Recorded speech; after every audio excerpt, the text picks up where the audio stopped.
news that's short, sharp and shrewd. Are you talking about the podcast or me? Both. Backhanded compliment. This is Up Late with Ben Harvey. Someone's got a tattoo problem. Dayne Brajkovich, bikie enforcer, Muay Thai champion, basketball fan, Shields jewellery enthusiast, current affairs thought leader and fashion tragic. Has been kicked out of the Hells Angels outlaw motorcycle gang, which is a problem for many reasons, not least of which is finding a new gang that shares the HAMC acronym. Probably just easier to colour the whole lot in. So what happened? The story's in Tuesday's West. The rumour is the gang expelled Dayne because he didn't want them associating with other clubs, which is weird because a year ago Dayne had no problem with this happening. That's him at the funeral of Club Darrow member Robert Bubba Walker. Dayne paid his respects shoulder to shoulder with coffin cheaters, gypsy jokers, outlaws, nomads and God's garbage members. Yeah, but that's a funeral. I know, and they let bygones be bygones when one of them goes to God.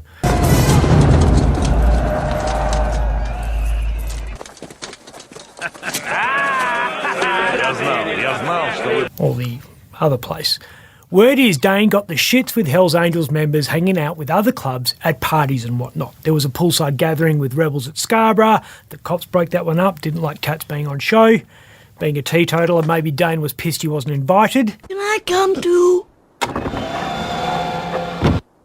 Apparently there was a recent gathering in Kalgoorlie with rebels and gypsy jokers that got under his skin, so he laid down the law to his fellow gang members, who told him to go and get and expelled him from the gang. Someone drew the short straw. How do you kick out a bloke like that? Well, it's not done by a cease and desist order from the lawyer. It's not you, it's me. If you're expelled from a club, it's usually done violently.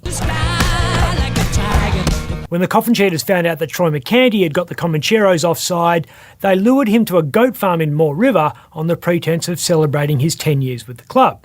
In actual fact, they were there to beat the shit out of him and kick him out of the gang. I don't know the circumstances of Brajkovich's departure, but it would have been a willing affair. The guy's got the word hate tattooed on his face. This is Dayne before he got tats and massive. He's in the blue shorts. Certainly one of the up-and-coming WA fighters. He put Nick Martin on his arse in that fight at the Sandbar and didn't flinch when his home in Ascot was sprayed with bullets a few months later. So what happens to Dayne now? He'll probably join another gang. Rock Machine have a chapter in Perth, that'd be interesting, because the Mongols put a kill order on Rock Machine member Derek Joshua Yardley after he shot up a Mongol's home last March. These guys make so many enemies they can't survive alone. They need the protection of a gang. The people they have slighted previously have to know that exacting revenge will come at a high price. I need your help. I can't tell you what it is, you can never ask me about it later, and we're gonna hurt some people. Whose car are we gonna take? The question is, what will the Hells Angels do if Dayne does join another gang? 10 years ago when McCanty joined the Finks after being booted out of the Cheaters, it was all-out war. 10 years before that, when Kevin Mad Mick Woodhouse defected from the Derros to the Cheaters, there was a year-long battle and blood on the streets. Things have changed since then. They don't seem to hold these grudges as long anymore. McCanty went from Fink to Mongol and likes hanging out with rebels, even though a run-in with rebels at a pub in the southwest was rumoured to be the reason his house in Duncraig was firebombed all those years ago. David Pye, the guy accused of orchestrating the murder of Nick Martin, was a rebel before he became a Comanchero and is now one of McCanty's Mongols. The rule is if you bring in money, a club will take you on. If someone does pick Dayne up, they're going to have to hope the Hells Angels forgive and forget. When a Canadian bikie called Salvatore Cazzetta cut ties with the Angels and formed the Rock Machine gang in Quebec, 160 people died. All it takes is one idiot to lose his cool and all hell could break loose.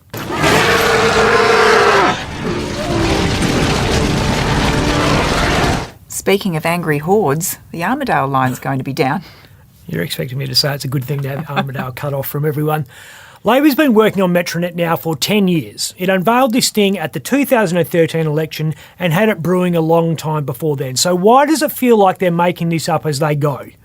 The line to Armadale is going to be down for a year and a half. We have just found out. The government is now surveying people in Armadale to determine their preferred alternative method of transport. Metronet. We were all seduced by this vision of the future in 2013. Well, sir, there's nothing on earth like a genuine, bona fide, electrified 6-car monorail. By 2017, we had all drunk the Kool-Aid. The map they put out made Perth look a little bit like London, but instead of popping up at Leicester Square to see a West End show, we'd pop up in Maylands and get attacked by a meth zombie. As opposition leader Mark McGowan told us, the whole Metronet project was going to cost $3.8 billion, which back then was so much money he was scrapping other projects to pay for it. No stadium at Burswood, for example. No new museum. Now we're being told it's $2 billion just for the Armadale part. You'd want butlers pushing Dom through carriages for that. I don't know what the whole thing's going to end up costing, but I reckon the Liberals' Troy Buswell underestimated it in 2013 when he said Labor's Metronet would cost taxpayers $6.4 billion. $1 billion would get us a new kids' hospital. Yeah, in Armadale. We built the Mandurah train line for $17 million per kilometre. That included a tunnel under the CBD, bridges, overpasses, the whole shebang. Labor reckon Metronet would be $51 million per kilometre, and those estimates are years old. God knows what it's going to end up costing now. McGowan's acting like Naughty Don Rogers. This is Naughty Don, and I'm going mad with money. Mike Cannon-Brooks is going mad with money. You're the only person old enough to know who Naughty Don Rogers is. Thank you. Mike is about to work out that the easiest way to make a small fortune is take a big fortune and invest it in something you know nothing about. His company Atlassian made him one of Australia's richest people, and he's going to plough a lot of that cash into buying a 180-year-old electricity company called AGL. He's joining forces with Canadian infrastructure fund Brookfield to turn AGL, which is Australia's biggest polluter, green. He offered $8 billion for the company as part of a bid that would see it go net zero by 2035. That's 12 years ahead of schedule and would also create 10,000 jobs, most of which will be at Centrelink to meet demand from all the coal miners who are out of work. Now, Mike's got two problems here. The first is the board of AGL. They rejected his $7.50 a share offer as being too low.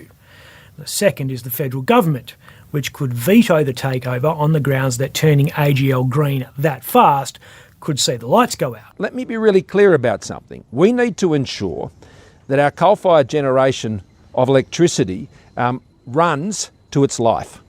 Huge gamble. At least he's putting his money where his mouth is. Bit like Twiggy with green hydrogen. It's not all talk. Cannon-Brooks bagged ScoMo's plan to get to net zero by 2050. The tech billionaire first tweeted, "No plan, just more bullshit," before doubling down in a second tweet in which he called the plan ridiculously embarrassing. Now, it's not Cannon-Brooks' first foray into the business of climate change. He's what's known as an angel investor. Everyone needs an angel every now and again. Not everyone. I'm Ben Harvey. If you'd like to watch Up Late with me, Ben Harvey, search for The West Australian on YouTube.